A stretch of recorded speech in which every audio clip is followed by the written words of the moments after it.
गणेश चतुर्थी का ऐतिहासिक और पौराणिक महत्व। पुराणों के अनुसार भगवान गणेश शिव और पार्वती जी के पुत्र हैं।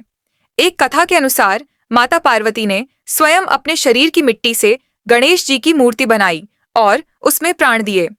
जब शिव जी घर लौटे तो गणेश ने उन्हें प्रवेश से रोका, जिससे क्रोधित होकर शिव जी ने गणेश का सिर काट दिया। बाद में विश्वासियों के अनुरोध पर शिव जी ने एक हाथी का सिर गणेश जी के धड़ पर लगाकर उन्हें पुनर्जीवित किया। उसी दिन से भगवान गणेश को गणपति कहा गया, जो गणों के स्वामी हैं। इस दिन को गणेश चतुर्थी के रूप में मनाया जाता है। शिव पुराण और गणेश पुराण में गणेश जी के अवतरण और जन्म का वर्णन मिलता है, जो भाद्रपद मास के कृष्ण पक्ष की चतुर्थी या शुक्ल पक्ष की चतुर्थी को माना जाता है। छत्रपति शिवाजी महाराज ने 17वीं सदी में इस पर्व को सामाजिक एकता की पहल के रूप में और हिंदू संस्कृति का उत्थान करने हेतु लोकप्रिय बनाना आरंभ किया था। तब से यह त्योहार पूरे भारत में, विशेषकर महाराष्ट्र में अत्यंत भव्यता से मनाया जाने लगा।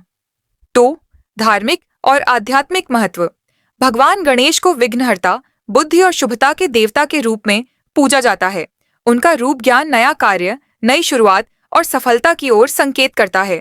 इसलिए हर शुभ कार्य की शुरुआत गणेश जी की पूजा वंदना, उनकी आराधना से की जाती है।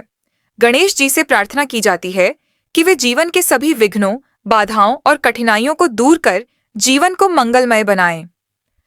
गणेश चतुर्थी के दिन भक्त गणेश मूर्ति स्थापना के पश्चात 9 दिनों तक पूजा पाठ, मंत्र जप, भजन कीर्तन करते हुए उनकी कृपा और आशीर्वाद प्राप्त करते हैं।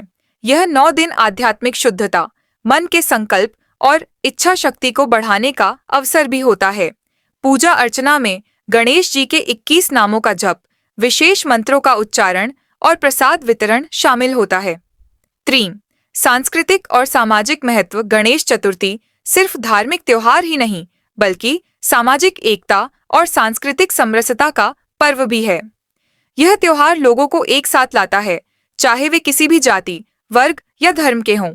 इस अवधि में बड़े बड़े पंडाल लगाकर सार्वजनिक मूर्तियां स्थापित की जाती हैं, जहां हजारों लोग आकर दर्शन, पूजा अर्चना करते हैं। भक्तगण एक साथ मिलकर आरती करते हैं, भजन गायन करते हैं और सांस्कृतिक कार्यक्रमों का आयोजन होता है। इस प्रकार यह उत्सव सामाजिक मेलजोल और सांस्कृतिक विरासत को मजबूत करता है। राजनीतिक और सामाजिक संगठनों ने भी इस पर्व का उपयोग समाज के कल्याण और एकता संदेश फैलाने के लिए किया है।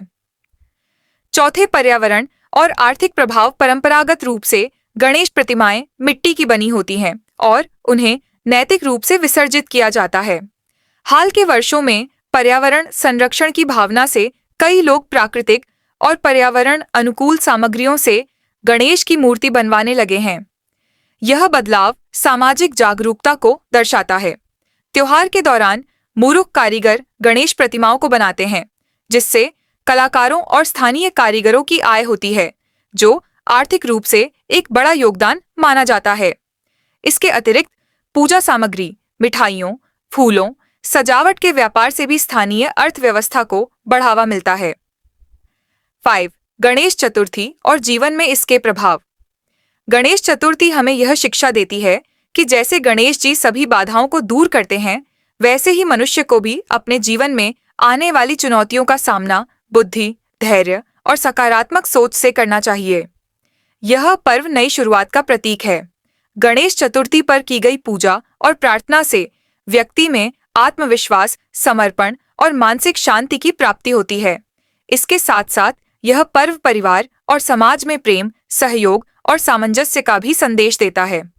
छठी, गणेश चतुर्थी के प्रमुख अनुष्ठान। प्रतिमा स्थापना। मिट्टी की गणेश प्रतिमा को गणेश चतुर्थी के दिन विशेष पूजा स्थान पर या पंडाल में स्थापित किया जाता है। पूजा और आरती।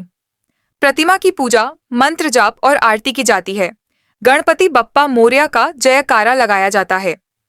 नव व्यंजन वितरण। गणेश जी को मोदक, लड्डू जैसे वैदिक प्रसाद अर्पित किए जाते हैं, जो उनके प्रिय माने जाते हैं। भजन कीर्तन और सांस्कृतिक कार्यक्रम। 10 दिन तक भक्त भजन कीर्तन करते हैं, रामायण, महाभारत की कथाएं सुनाते हैं।